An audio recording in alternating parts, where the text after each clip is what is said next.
Hoje, em Rompendo o Silêncio, vamos falar sobre como superar o medo de compromisso, seja na área do trabalho ou em um relacionamento amoroso. já vamos começar.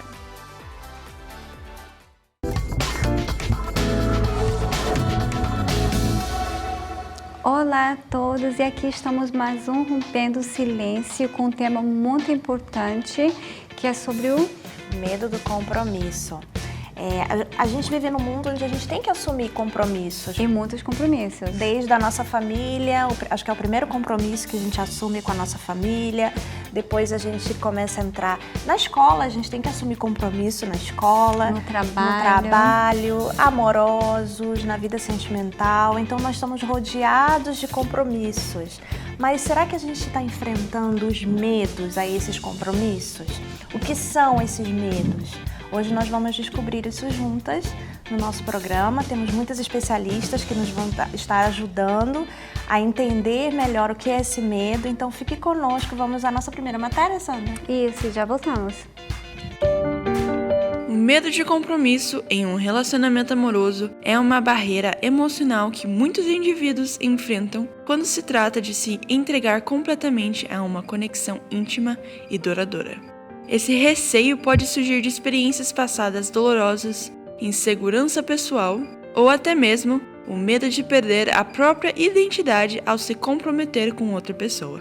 Esse temor pode levar ao adiamento de decisões importantes, a dificuldade em estabelecer vínculos profundos ou até mesmo o afastamento de relacionamentos promissores. No entanto, é importante compreender que o compromisso em um relacionamento pode trazer inúmeras recompensas, como a construção de uma conexão emocional mais profunda, a segurança de ter alguém ao seu lado e a oportunidade de crescer e evoluir juntos. Superar o medo de compromisso em um relacionamento exige autoconhecimento e confiança tanto em si mesmo quanto na outra pessoa. É fundamental entender que o compromisso não significa perder a liberdade individual, mas sim construir uma parceria baseada no respeito, na confiança e no apoio mútuo. Além disso, é importante comunicar abertamente os medos e preocupações com o parceiro, buscando construir uma relação sólida e saudável.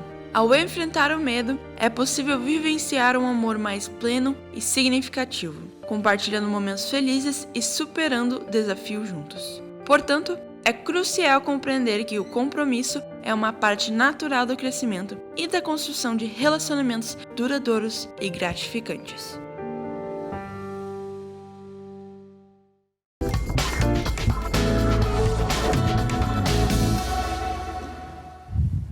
E para começar a falar sobre o medo do compromisso, nós temos conosco, através do Zoom, ela que tem um nome muito lindo, a Jayushani. Falei certinho seu nome? Alô, meninas, correto. Seja bem-vinda. Seja bem-vinda. Obrigada, meninas, obrigada. É a Valéria e a Sandra, né? Isso. Prazer em tê-la conosco aqui. Agradeço. E para a gente começar a falar sobre isso, o que é o medo do compromisso num relacionamento? Em relacionamento amoroso, no caso. Sim, estou falando com a Valéria agora. Isso. Correto? Então, Valéria, é interessante quando a gente fala de medo, né? Que todo e qualquer medo, não necessariamente no relacionamento amoroso, mas a gente precisa pensar quais são as crenças por trás desse medo.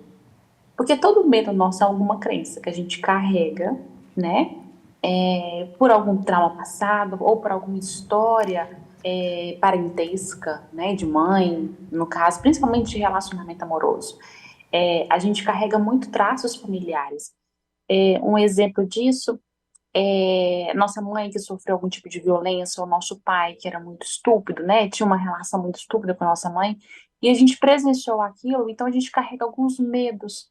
Então, para a gente saber exatamente, né, o que é esse medo do compromisso, é muito importante a gente saber qual é essa crença que a gente tem por trás. A gente discriminar, sabe? Descrever corretamente, estudar quais são essas crenças que a gente carrega, faz muita diferença para a gente investigar quais são os medos desse relacionamento.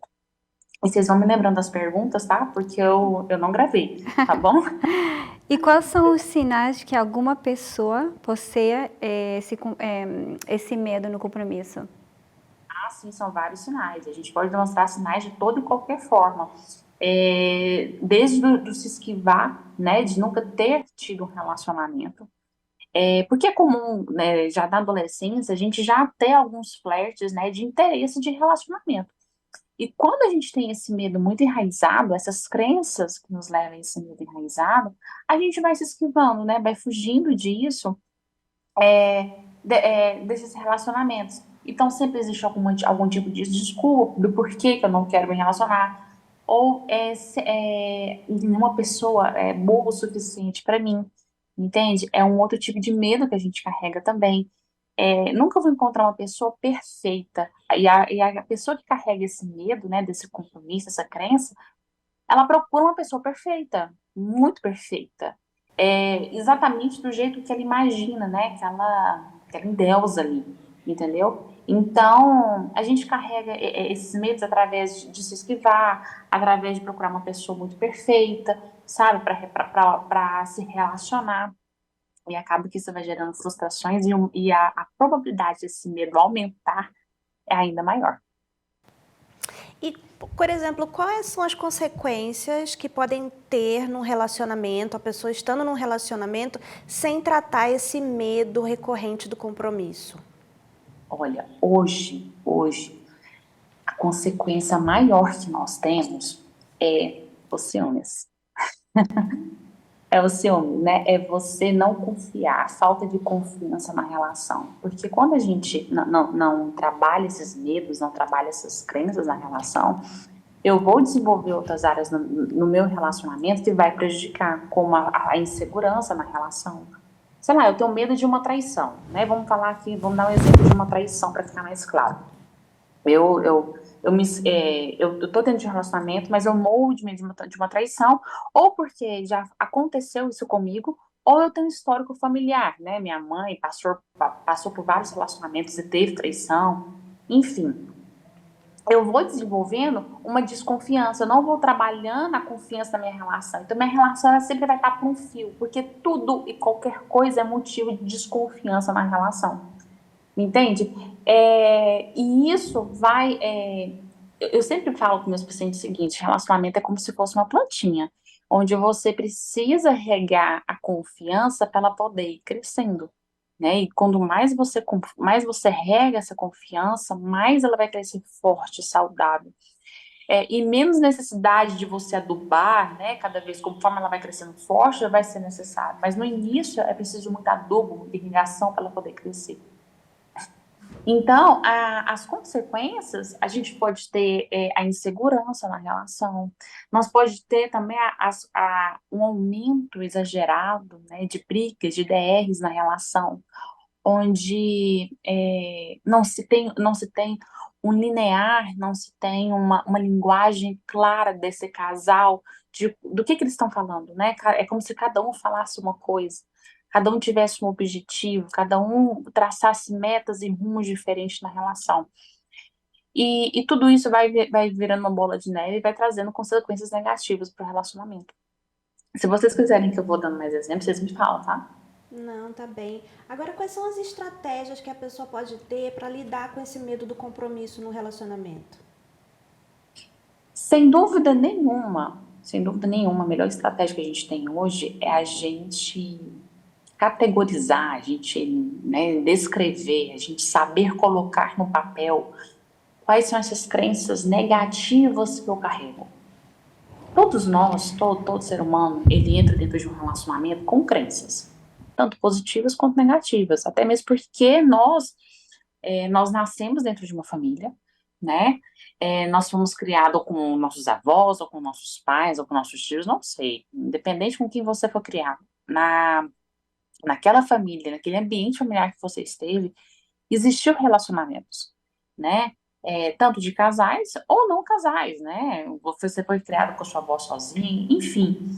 E isso vai passando de geração essas crenças, sabe? Que a gente vai vendo as histórias dos nossos passados e vai trazendo isso para as relações, para a nossa relação atual. Então, é muito importante que a gente saiba descrever quais são as crenças positivas e negativas que nós temos.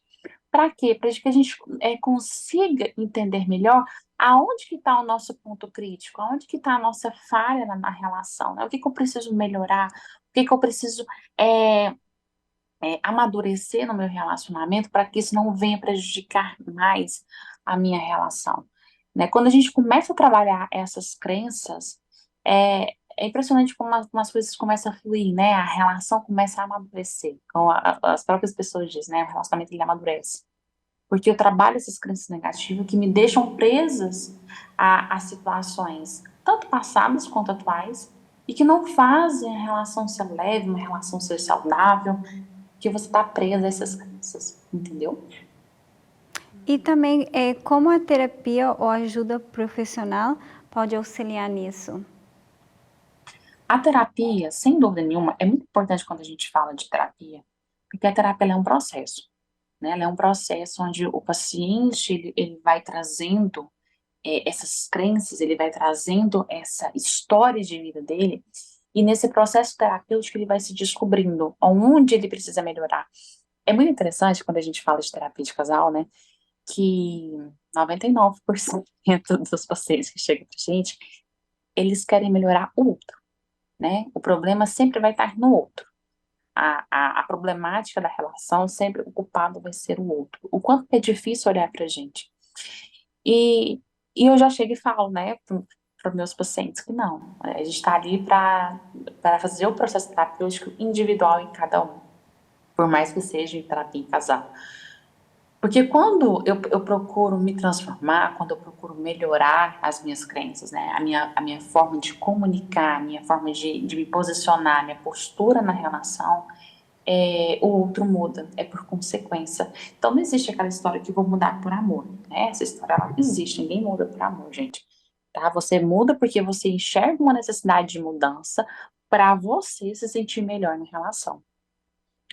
Então, o processo terapêutico, ele tem grande valia nisso, porque ele vai te ajudar a ver essas crenças, né, a enxergar essas crenças que você carrega e como que você pode moldá-las, reestruturá-las para isso melhorar o seu relacionamento, entendeu? E como é que a pessoa, ela sabe assim, quando é o momento de buscar essa ajuda? Ou é o relacionamento, esse medo e tudo, elas podem resolver antes de ter que buscar essa ajuda? Olha, o nosso sonho seria que as pessoas buscassem ajuda o tempo todo, né? Porque a maioria das vezes elas já correram atrás de tudo que tem direito, mas a terapia sempre é a última, infelizmente, é assim. E é como se a gente tivesse que fazer um milagre, né, acontecer em pouco tempo. Mas o ideal é que as pessoas procurem ajuda quando já está enxergando que tem um problema, sabe? O problema está ali, acabou de surgir o problema, né? O início de relacionamento. Eu por experiência própria, né? Eu fiz isso. Eu, antes de eu casar, eu fiz terapia com meu noivo, né, na época. Antes da gente casar, eu fiz terapia uns 6 meses com ele, e aí quando a gente casou, a gente continuou, porque o quanto que isso é importante para a gente poder chegar no denominador comum, né? São duas vidas completamente opostas que elas precisam se encaixar perfeitamente, né? O melhor possível.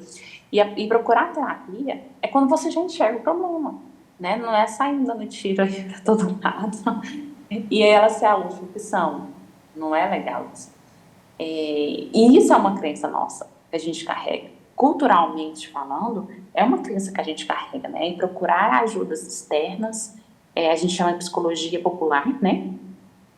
A gente procurar ajudas internas do que realmente procurar um profissional, porque isso faria muita diferença quando a gente procura um profissional, isso em qualquer área da vida, né? E que a gente já trabalha exatamente em cima do foco, em cima da ferida, para a gente ter uma resposta rápida, ter uma resposta qualitativa diante daquilo que está passando, né? Que o casal está passando. E esse medo do compromisso, ele pode ser superado completamente através de ajuda profissional ou é algo que sempre vai estar presente em menor ou maior nível? E, Valéria, é uma questão individual essa. Porque cada indivíduo vai responder de uma forma, né? A gente pode tomar um remédio para dor de cabeça e não sentir dor de cabeça dentro de 30 dias. Mas daqui a 30 dias a sua dor de cabeça pode voltar. Então não existe um para sempre, né? Mas sim existe um controle. é, a palavra até foi da minha boca agora.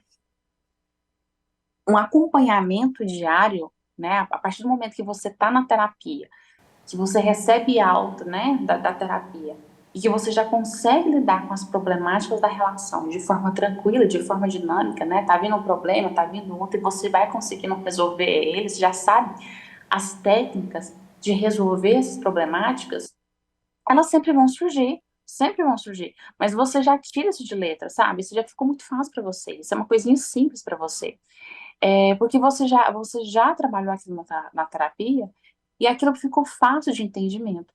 Tem pessoas que resolvem um problema e esse problema não volta mais na relação, já foi resolvido, sabe? Ficou no passado, tá tudo certo. Mas tem uns problemas que são diários, que ele vai acontecer no dia a dia, né? Ali, e ele vai se repetir diariamente, até mesmo porque nós somos seres humanos, né? Tem hormônio envolvido, tem as questões pessoais de cada um, né? De cada um do casal, que vai influenciar na relação diária. Então, assim, quando a gente está na terapia e aprende a lidar com essas pequenas problemáticas, o resto a gente vai tirar de letra porque a gente sabe como se posicionar, como resolver, como falar. Enfim, é isso. E queremos agradecer, não? Sim, muito obrigada pela sua participação hoje. Já foi uma bela introdução. E agora nós vamos a uma matéria e nós já voltamos. O medo de compromisso na área de trabalho é uma realidade que afeta muitos profissionais. Essa apreensão pode surgir de diferentes fatores, como a responsabilidade adicional que vem com o compromisso, o receio de perder a liberdade de escolha ou até mesmo a falta de confiança nas próprias habilidades. Esse medo pode levar as pessoas a evitarem assumir projetos de longo prazo ou cargos de liderança, optando por se manter em posições mais estáveis e menos desafiadoras. No entanto, é importante destacar que o compromisso pode trazer oportunidades de crescimento profissional, permitindo o desenvolvimento de novas competências e a construção de uma carreira sólida. Dominar o medo de se comprometer na área de trabalho requer um profundo conhecimento de si mesmo e de suas habilidades. Reconhecer que assumir compromissos não implica em renunciar à liberdade, mas sim em ampliar horizontes e buscar novos desafios é extremamente importante. Não podemos esquecer que o crescimento profissional está frequentemente ligado à capacidade de se comprometer e enfrentar situações complexas. Ao confrontar o medo, é possível desbravar oportunidades de progresso e atingir metas maiores. Entender que o compromisso é parte natural da trajetória profissional e abraçá-lo pode ser o primeiro passo em rumo ao sucesso da sua carreira.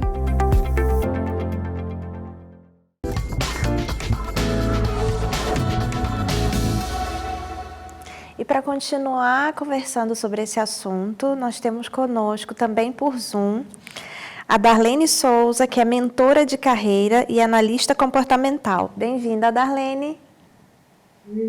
Obrigada, muito obrigada pelo convite, é um prazer estar aqui. O prazer é nosso. Bem-vinda. E a nossa primeira pergunta seria: quais são os sinais comuns do medo no compromisso no ambiente de trabalho? Eu entendo que os sinais mais comuns é o funcionário mesmo, ele não conseguir se posicionar. Ele tem medo de se expor, de colocar sua opinião, então ele tem medo de demonstrar mesmo o seu potencial, porque, na verdade, ele não se acha capaz. Então, quanto mais ele ficar naquela mesmice, ele vai ficar ali na dele e vai entender que está tudo certo. E ele também, o pior sinal também é que ele não busca se desenvolver, ele não busca estudar, e esse é um dos piores erros dos profissionais hoje em dia. Achar que já tem um emprego e não precisa buscar desenvolvimento. Então, ele pode ser um bom profissional, mas quando ele é desafiado para mais, ele resiste e ele paralisa. E Darlene, quais são as razões psicológicas por trás desse medo do compromisso no âmbito profissional, no contexto profissional? A maioria das razões psicológicas vem da infância. na infância, onde nós conseguimos ali com quem nós convivemos, nossos pais, as pessoas mais próximas. Então, a gente começa a absorver tudo que acontece no nosso ambiente.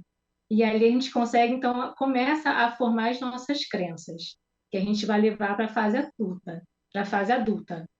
Então, quando essa criança ela vê que os pais, de repente, não gostam do trabalho, ou começam a falar situações que aconteceram no trabalho que não são positivas, isso tudo vai gerar na criança uma repulsa por trabalho e vai gerar um certo medo. E tem outras, até mesmo na escola, de repente, ao responder uma pergunta até da professora, e algum amiguinho questionar, ou falar, você errou, ou errou por alguma questão, aquilo ali vai trazer uma repulsa para ele. Ele entendeu que ele, ao se comprometer a, de repente, até responder uma pergunta para a professora, gerou algo ruim, porque alguém reprimiu ele, alguém ridicularizou ele naquele momento. Então, isso gerou um medo de se comprometer, um medo do compromisso. E isso a gente vai levar para a fase adulta em várias áreas da vida, inclusive no ambiente de trabalho.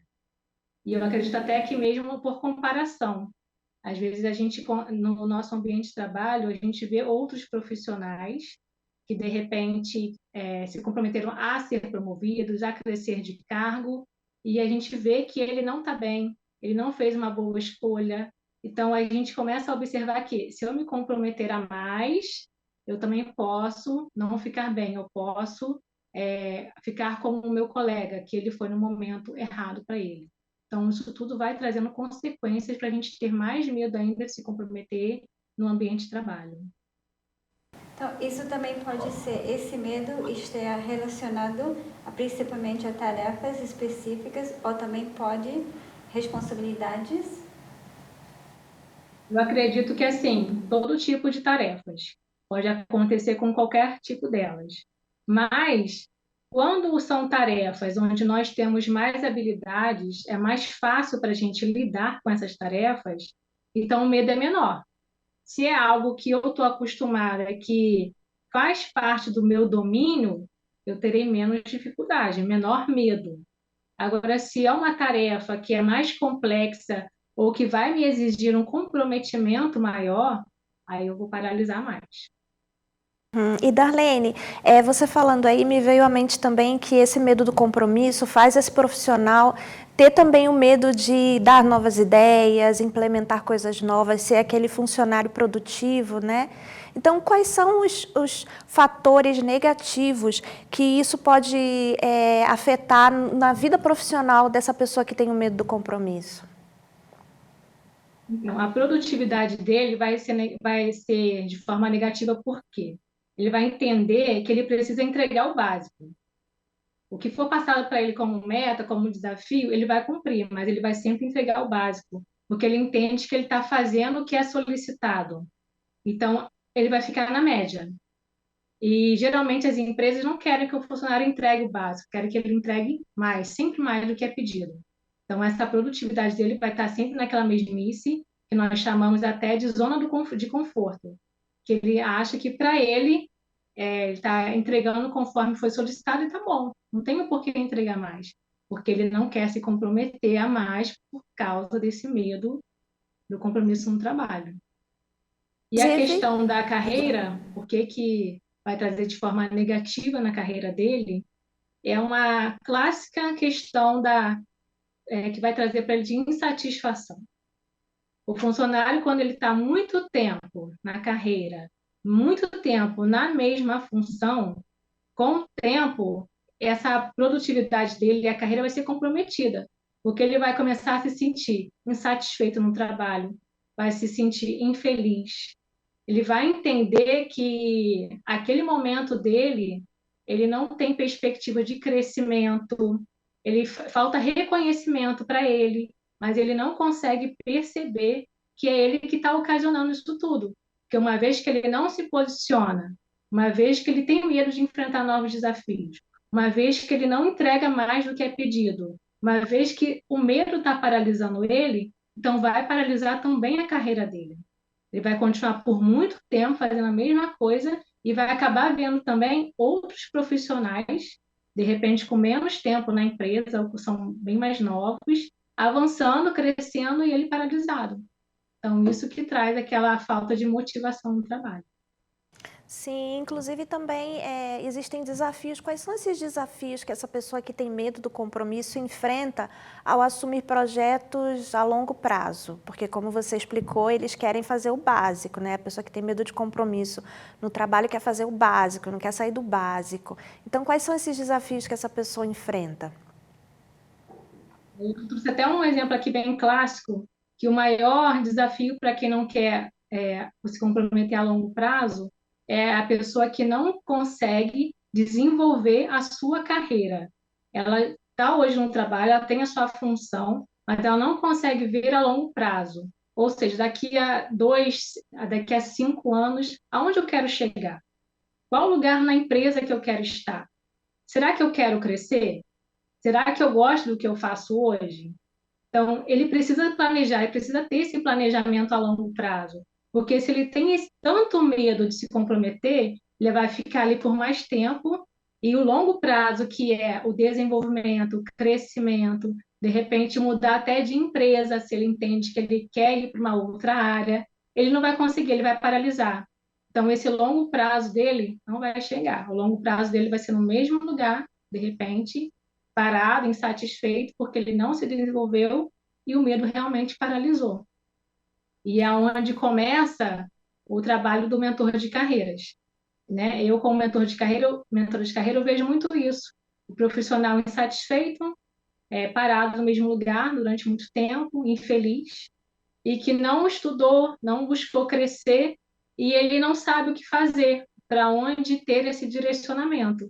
Então, é aí que a gente consegue trabalhar com ele de forma para que ele consiga realmente, primeiro, entender da sua insatisfação, entender coisas que ele não consegue ver, para ele, de repente, então, ver o seu crescimento e desenvolvimento, ver o que ele precisa criar de critérios para crescer na empresa. Tratar esse medo de se comprometer e você direciona também para onde a pessoa deve ir, porque de repente talvez esse medo do compromisso seja até uma escolha errada de uma carreira, ou, né? Então você dá esse direcionamento. Exato, porque hoje em dia as pessoas começam a estudar muito cedo. Às vezes acaba de fazer o segundo grau, né, o ensino médio, já vai começar uma faculdade, mas às vezes é porque foi incentivado pelo pai, pela família, por um amigo, foi seguindo sem saber o que ele realmente quer. E no meio do caminho ele vai se frustrar. Ele vai começar a trabalhar numa empresa, ele não vai se reconhecer, porque ele não conhece, ele não entende o que combina realmente com ele, o que eu gosto de fazer. Será que esse curso é a melhor opção para mim? Será que eu não gosto de tal coisa? Então, ele precisa se conhecer melhor, trabalhar essa base nele, entender o que combina com ele, que realmente vai fazer ele feliz. Porque não adianta a gente trabalhar num lugar, numa carreira que a gente não se sinta feliz. Com o tempo, vai vir vários medos, várias situações, e ele vai se frustrar, vai ficar insatisfeito e vai colocar a culpa na empresa. Porque ele vai entender que é a empresa que está errado e nunca ele vai entender que é ele que não buscou primeiro, se conheceu, entender o que ele precisava de direcionamento e qual carreira que ele realmente deseja. E o bom de hoje, não sei se tu sabe, Valéria, que aqui no Canadá e também nos Estados Unidos, as empresas grandes hoje elas oferecem essa terapia durante o trabalho, não fora do trabalho. Tem o seu período, a pessoa está passando uma situação, ela não está conseguindo sair adiante naquele projeto, ela pode ir lá e pedir essa ajuda. Legal. Algo para ajudar, é muito né? importante o direcionamento, né? Da empresa, fora, é muito importante. Darlene, a gente gostaria de agradecer muito a sua participação no programa de hoje. Foi de grande ajuda, você deu excelentes dicas para todo mundo que está assistindo. E a gente gostaria de ver você em futuros programas, tá bem?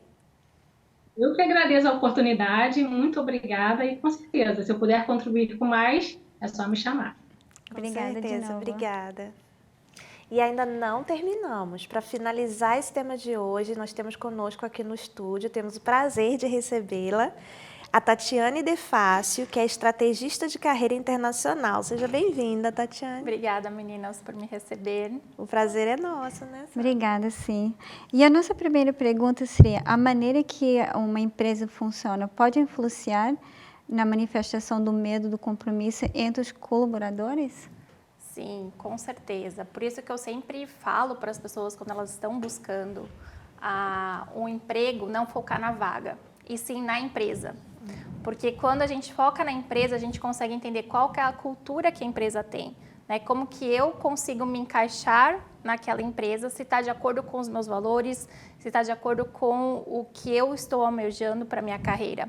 Então, esse é o maior desafio quando as pessoas estão buscando emprego. Elas querem automaticamente encontrar a vaga, mas às vezes elas não entendem que precisa encontrar algo que faça sentido para aquele ambiente ser algo que seja, para que proporcione algo melhor para ela, né? Para que não tenha essa questão do medo, que ela consiga se adaptar mais facilmente com a cultura da empresa. Então, a gente ouve muito falar do fit cultural, né?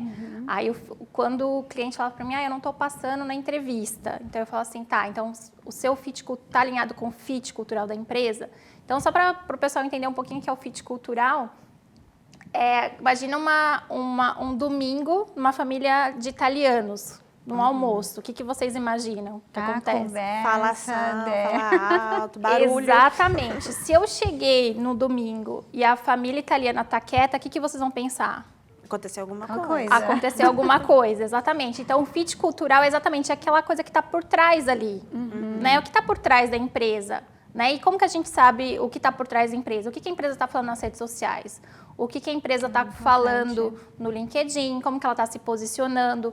Como aconteceu durante a pandemia, que muitas empresas se posicionaram. Como que a empresa está fazendo... A empresa faz trabalhos sociais, está alinhado com carreira. Como que os funcionários estão dentro da empresa? O perfil da empresa. É o perfil da empresa. Então, a gente tem que fazer networking, se conectar, porque mesma coisa eu falar para você, olha, essa empresa eu tenho esse ponto de vista, mas não quer dizer que a minha experiência é a experiência de todo, pode ser específica de um departamento.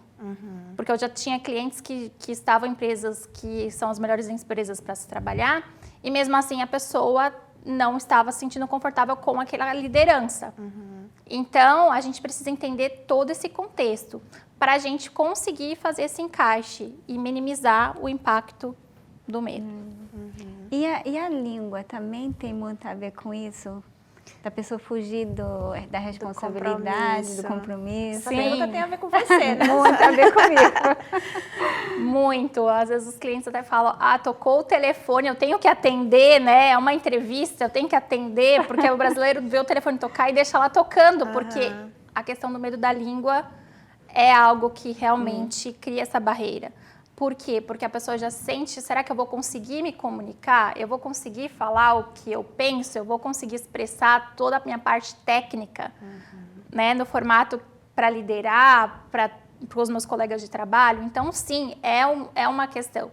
Só que o medo, a gente tem que entender o medo como algo positivo.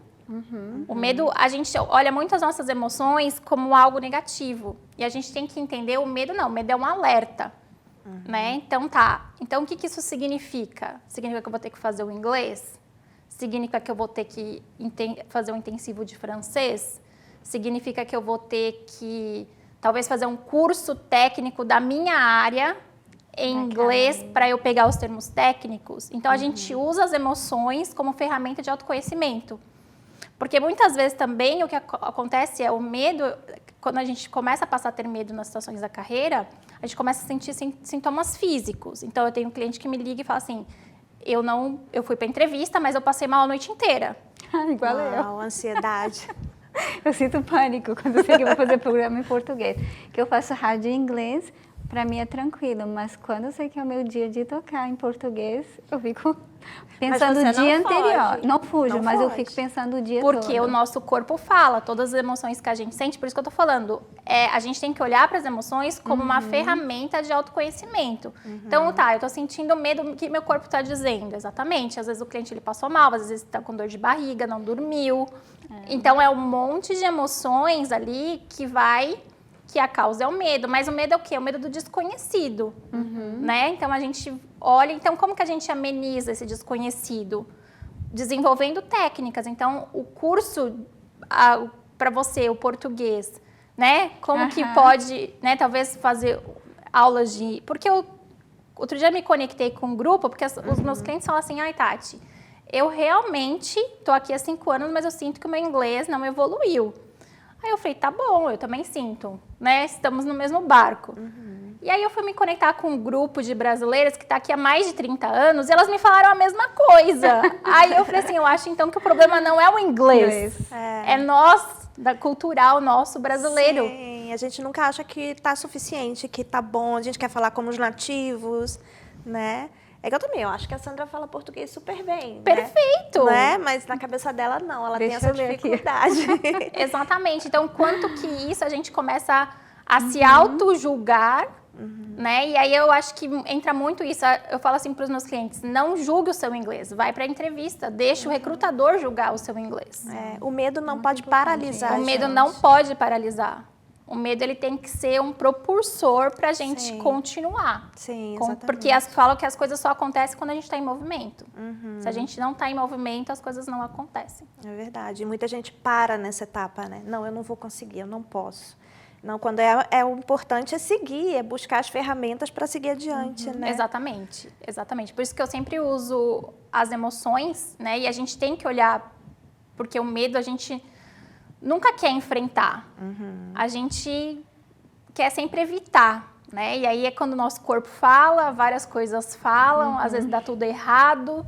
E aí a gente fala, não, vamos acolher o medo, vamos olhar para ele como ferramenta e ver o que eu posso fazer.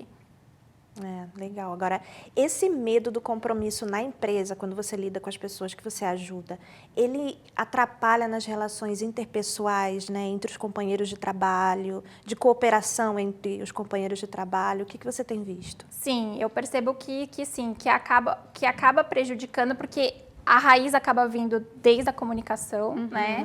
E as pessoas ficam com essa dificuldade de ver, será que eu vou ser entendido? Será que eu vou ser compreendido? Será que as pessoas vão entender que o meu inglês não é de um nativo? Mas eu acho que a grande vantagem daqui do Canadá é que é um país de imigrantes. Então, muita gente. é tudo muito acolhedor, porque se eu não falo bem, talvez você também não fale bem. E eu vou me esforçar para te entender.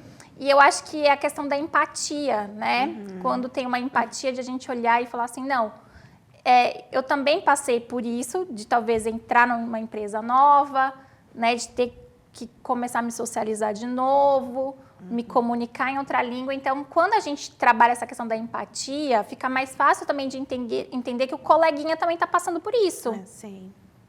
Exatamente, né? Está numa sociedade, graças a Deus, né? Felizmente, o Canadá é um país muito aberto aos imigrantes.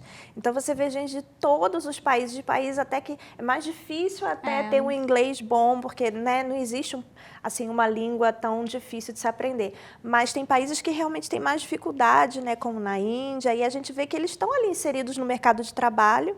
E a coisa é essa, né? De ter empatia, conseguir ajudar o outro para poder ir adiante. Porque eu acredito que quando a gente trabalha a questão da empatia, a gente consegue ver isso de uma maneira colaborativa. Eu vou te ajudar, tentando entender você, e você vai me entender porque eu vou fazer ser entendido. Então, você cria ali uma conexão através da empatia para ficar mais leve. Né? E as empresas têm essa empatia com esse funcionário que não é nativo? Sim, porque muitas empresas são compostas por imigrantes, né? O recrutamento hoje tem muito essa questão da diversidade, da inclusão. Então, a gente tem algo que tem já esse olhar, né? Eu comecei como recrutadora aqui no Canadá e eu passei a olhar isso também nas entrelinhas, porque às vezes você pega o currículo, ele não está perfeito, mas a pessoa está ali na sua frente dando o seu melhor, né? E a gente sabe que a pessoa já vai com medo para a entrevista, né? Ela já vai nervosa, e ali a gente não está para julgar, a gente está para entender o que a pessoa está fazendo de melhor para estar transmitindo uma comunicação com clareza, que a gente possa entender. E claro, se a pessoa estiver de acordo com a vaga, ela vai ser contratada, né? Dependendo dos requisitos da vaga, que claro, tem vagas que vai exigir um pouco mais de comunicação, mas a gente vendo nesse cenário de imigrantes, né? Então a gente tá todo mundo junto, misturado, né? Eu É. falo, não precisa ir com medo, a gente só tem que ir lá e fazer o nosso melhor. Sim, dá Porque o nosso melhor. o recrutador, ele entende que tem essa questão, né? Do nervosismo, que é comum. Se a gente for falar assim, vamos fazer uma entrevista agora. Eu estava nervosa eu há falei 2 minutos inglês. atrás, né? Se a gente falar em português, ela vai ficar nervosa. Então, é isso. Então, a gente só tem que usar isso, né, com um olhar do tipo, não, é um país acolhedor e a gente está aqui para nos ajudar e fazer essa inserção no mercado de trabalho. É verdade. Mas qual seria o obstáculo maior que você tem visto nos seus clientes? Que a gente fala sobre a língua, mas qual seria o maior que você Maior atende? dificuldade? Eu acho que a maior dificuldade é a rejeição. A maior dificuldade hoje é você passar pelo processo, porque o processo de seleção no Canadá é um processo longo, muitas das vezes. Longo eu falo de processos e também de tempo. Então, por exemplo, tem vagas agora que estão anunciando para começar o ano que vem. Então, como que você trabalha toda a sua emoção para algo que é daqui a um ano? Entendeu? E aí, como que você trabalha que você vai aplicar para as vagas, você vai receber mais não do que sim. Mas a gente precisa de um sim só. Mas, então, essa questão da rejeição é algo que precisa ser trabalhado, mas é uma coisa que a Darlene acabou de comentar no encontro, né?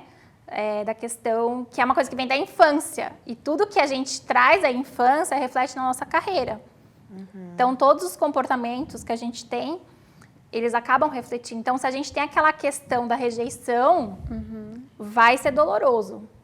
Então, eu tenho problemas de caso também que às vezes a pessoa ela não consegue olhar para o currículo porque ela teve, ou ela passou por burnout, ou ela sofreu algum tipo de assédio, e ela tem que olhar tudo aquilo, passa um filme na cabeça da pessoa, ela paralisa. Ela não consegue dar o próximo passo. Por quê? Porque ela teve que olhar para tudo aquilo que ela enfrentou no passado. Entendeu? Então, pessoas que sofreram burnout, pessoas que tiveram problemas de estresse muito grande no trabalho.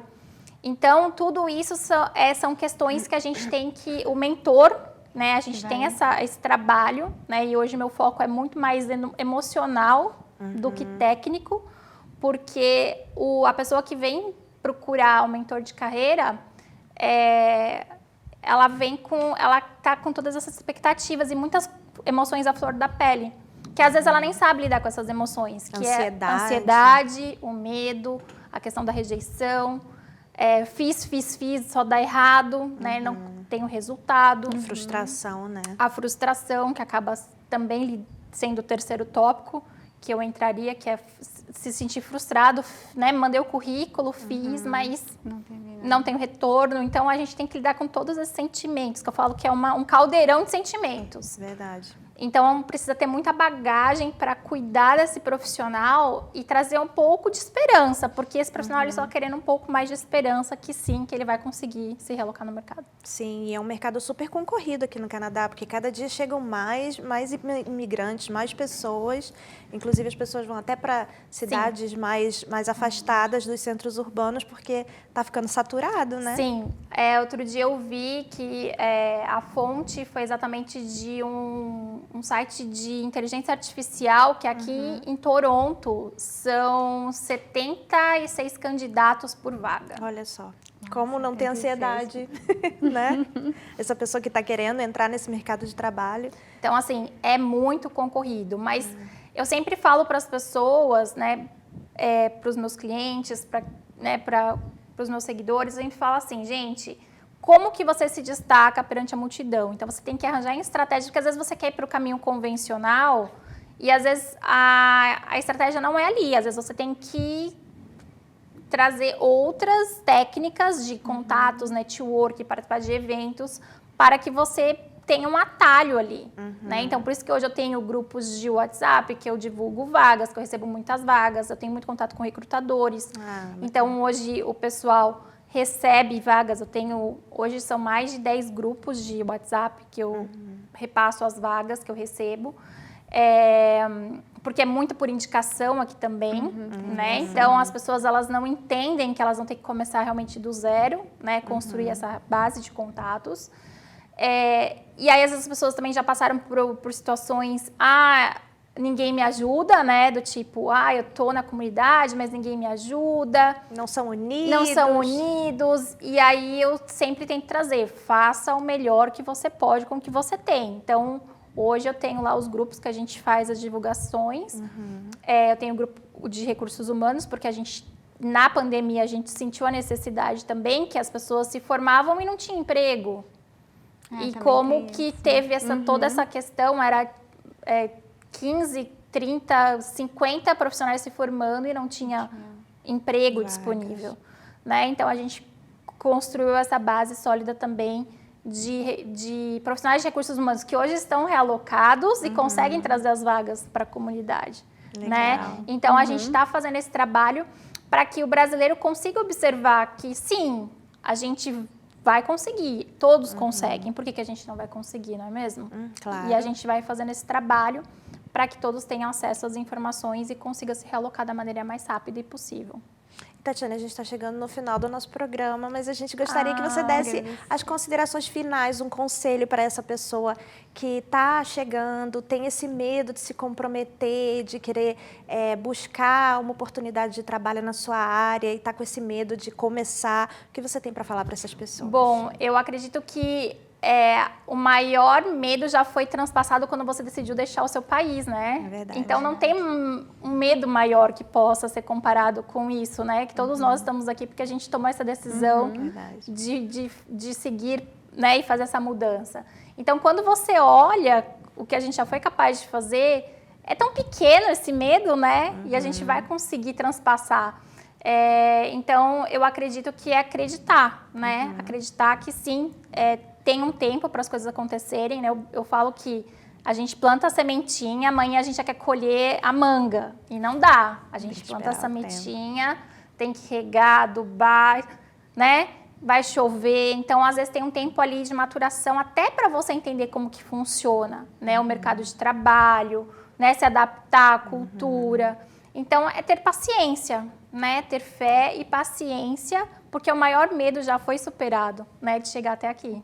É verdade. Muito obrigada pela sua Eu que participação. agradeço ao convite. Foi um prazer estar aqui com vocês hoje. O prazer foi todo nosso, né, Sandra? Isso. E agora a gente vai no nosso testemunho. Já voltamos. Meu nome é Magda, eu tenho 29 anos. Aos 12 anos, eu comecei a sentir uma carência muito grande pela minha mãe. Eu tenho pai e mãe, mas a carência era pela minha mãe. Devido a ela trabalhar muito, ela não tinha tempo. E eu sempre acusava muito ela. Tudo que ela queria que eu fizesse, eu não via nela. Ela falava que eu tinha que ser uma boa filha. Mas como eu ia ser uma boa filha se ela não era uma boa mãe? E eu sempre foquei muito nisso. A ponto de eu não respeitar ninguém. Nem vó, nem irmã, nem mãe, ninguém. E devido eu ter essa carência, eu comecei a me tornar muito ciumenta. Então eu comecei a ser autoritária igual a minha mãe. Aí, aos 17 anos, a minha mãe foi embora de casa. Então, dali, os namoradinhos que eu tinha, não era mais namorado, se tornava marido. Eu namorava, daqui a pouco eu tava morando junto. Aí, devido às minhas crises de ciúme, ser doente, porque eu ligava, assim, o dia inteiro. Era uma loucura. Muita balada. Álcool, nossa, eu bebia de segunda a segunda. Jogo, celular, era viciada. Fora que eu era agressiva. Então, não era nem eles que me agrediam, era eu que agredia. E aí eu, com meu autoritarismo, comecei a trair, a devolver na mesma moeda, que é o que o mundo joga você a fazer. Dali eu comecei a ser infeliz, porque ali o vazio dentro de mim começou a crescer. Porque eu procurava tentar melhorar e não sabia como melhorar. Até que eu conheci meu marido. E aí, como eu bebia muito, e ele também, no meio do caminho eu decidi que eu queria engravidar. Até que a minha filha nasceu. A minha mãe chegou a uma situação dela dizer que eu era uma péssima mãe e que ela ia chamar o conselho tutelar pra mim. Dali eu comecei a ver que tinha alguma coisa errada mesmo comigo. Porque por mais que eu não bebesse, mas eu tinha muitos problemas com ele, de querer mandar nele, das agressões. E ele era tranquilo. E devido a ele ver isso em mim, ele começou a ficar agressivo também. Até que eu vi a mudança na minha irmã, a minha irmã mais nova. O marido dela começou a vir às palestras e ela começou a vir com ele e eu vi o casamento deles serem transformado. Então, devido a eu ver aquilo, eu falei, não, eu quero pra mim. Ali comecei a frequentar as palestras na Igreja Universal.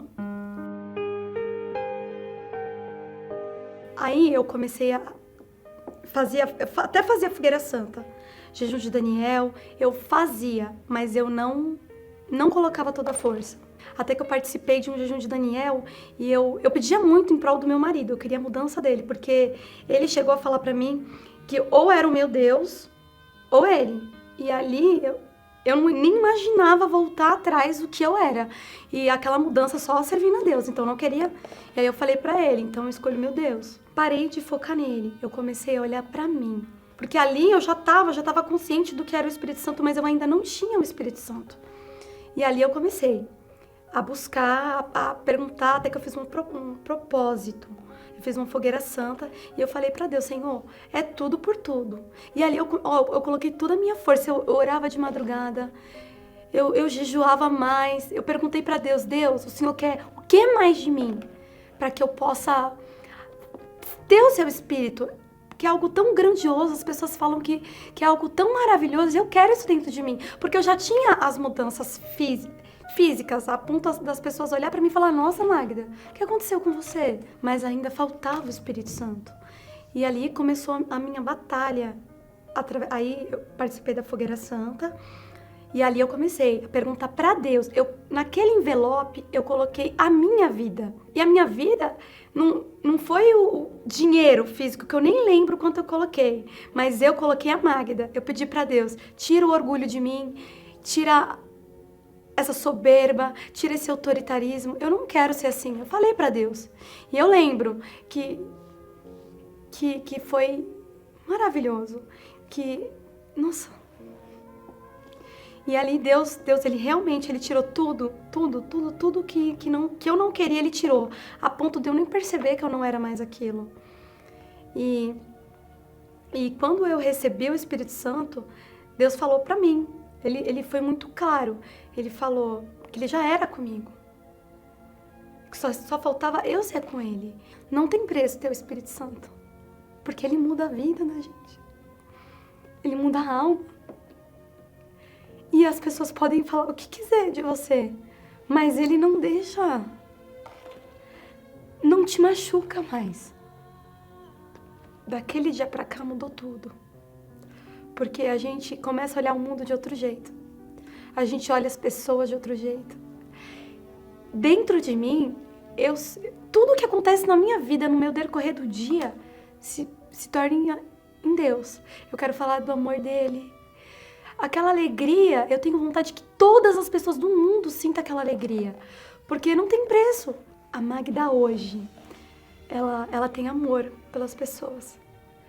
Pelos filhos, eu sou muito atenciosa hoje. Carinhosa. Com meu marido, eu sou outra esposa, né, na verdade. E depois que eu recebi o Espírito Santo, eu faço tudo com muito amor. Desde a casa, aos bichos, às crianças, às pessoas da minha família. A minha mãe, que eu tinha uma mágoa. Eu não sabia que eu tinha essa mágoa dela. E quando eu descobri e eu me libertei disso, nossa, foi grandioso. Foi como se aquele mal tivesse saído e o amor tivesse entrado em prol disso. Não tem mais sinal daquela Magda nervosa, agressiva, que tudo era briga e pancadaria, porque pra mim eu ia pra cima, não tinha conversa. Não era do jeito que se enquadrava pra mim, eu partia pra cima. E quando eu percebi que eu já não era mais daquele jeito, porque as coisas de Deus é assim, você nem percebe. Quando você vai ver, já não faz mais. Porque ele tira, ele é tão perfeito que ele vai lá e tira, e você não percebe. E o Espírito Santo representa pra mim tudo, porque ele transforma a alma, o interior da pessoa. Ele muda tudo.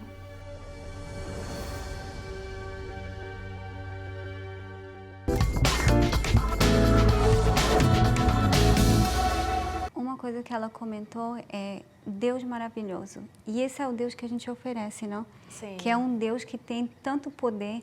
E cada dia que a gente entra na casa de vocês têm a oportunidade de escutar esses testemunhos. Pessoas que tiveram transformação de vida, de depressão, problemas em família, problemas na vida sentimental. Sim, e como a gente falou sobre medo do compromisso, quando a pessoa, o primeiro compromisso que ela assume é com Deus, ela não tem medo de outras formas de compromisso, porque Deus vai na frente de todos os outros compromissos, da vida amorosa, da vida familiar, na vida profissional. Deus, ele vai cuidando de todas as áreas da vida da pessoa, né, Sandra? Então, ela perde esse medo. Ou como até a profissional falou, existe um medo, mas ela consegue superar esse medo através da fé.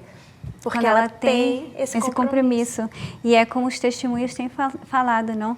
Esse compromisso com Deus, ela até recebe o Espírito de Deus. Vai vir as situações que a gente vê o dia a dia, porque a gente vive nesse mundo, mas também ao mesmo tempo vem essa paz, esse entendimento de Deus, como resolver aquilo. Os problemas vão estar pelo lado de fora, mas dentro dela ela tem paz e ela é conduzida por Ele a passar, a superar todos esses problemas e ter a vitória, seja na área que for. Né, Sandra? É isso. E a gente agora convida vocês para orar com a gente nesse momento, para você em casa receber também essa paz, essa força, para você chegar a ter esse compromisso com Deus. Se possível, é momento de oração.